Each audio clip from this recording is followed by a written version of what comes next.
আমি আসলে সবসময় বলি আমার যে কোনো বক্তৃতায় বা ইন্টারভিউ নিতে গেলে যে সব থেকে মিডিয়াতে কাছের যারা তারা হচ্ছে সাংবাদিকরা। আমি ব্যক্তিগত মতামত এটা আমার।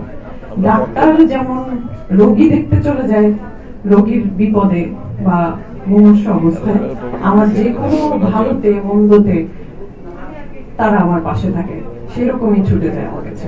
এটা আমার জন্য অনেক বড় পাওয়া, তাদের প্রতি কৃতজ্ঞতা জানাচ্ছি।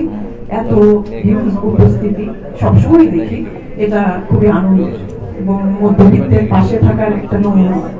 তো প্রথমত যেটা বলবো যে আমরা তো আসলে সবাই মধ্যবিত্ত, আমরা যদি এই যে আমরা ছোট করে যে আয়োজনটা করেছি এখানেও মধ্যবিত্তের ছাপ আছে।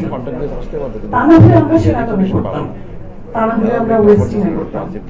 আমার এই যে ভাই তানভীর ভাই, সত্যি কথা বলতে এত শক্তিশালী মধ্যবিত্ত যে ডিরেক্টর হতে পারে, প্রডিউসার হতে পারে, এটা কিন্তু আমাদের জন্য গর্বের। তিনি এত প্রতিকূলতার মধ্য দিয়ে চলচ্চিত্রটি নির্মাণ করেছেন। আমি জানি না কতজন ডিরেক্টর এত শক্তি রাখবে মনের মধ্যে। আমার মনে হয় যে মধ্যবিত্তরা যে জার্নির মধ্য দিয়ে বেড়ে ওঠে তাদেরকে আসলে এই জার্নিটাই শক্তিশালী করে তোলে। তো আমরা প্রত্যেকটা সিনে স্ট্রাগল করেছি, আমরা প্রত্যেকটা লোকেশনে যে স্ট্রাগল করেছি।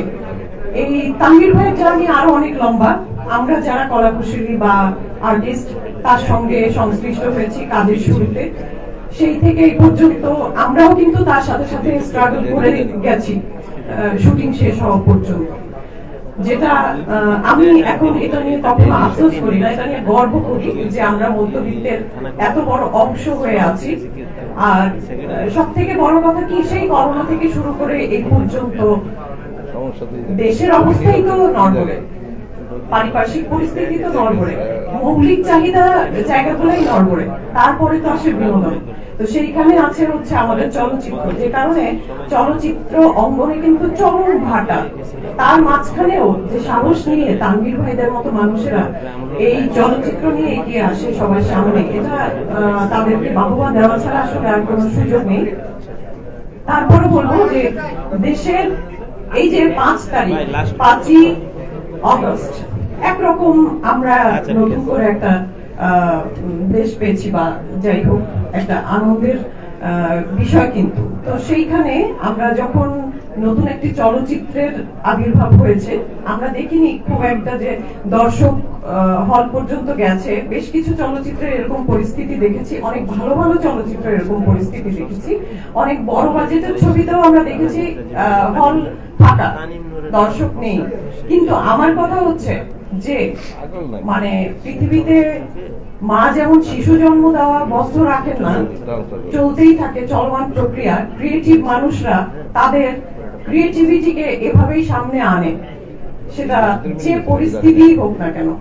তো আমাদের উদ্দেশ্য হবে একটাই, সাংবাদিক যারা আছেন তাদের কাছে অনুরোধ, আপনারা সবসময় এটাই করেন, মানুষের কাছ পর্যন্ত নিয়ে যাওয়ার দায়িত্ব তো আপনাদের।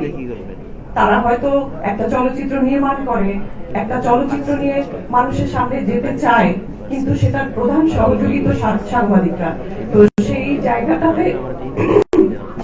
জায়গাটাতে আপনারা আপনাদের মতো করে চেষ্টা করে যাবেন, আমাদের পাশে থাকবেন, মধ্যবিত্তের পাশে থাকবেন, এটা সব সময় আমার প্রত্যাশা। আরেকটা বিষয় বলি, এই চলচ্চিত্রে আমরা ওমর মালিক ভাই কিছুক্ষণ আগে বলেছেন যে হিরো হিরোইন, হ্যাঁ আসলে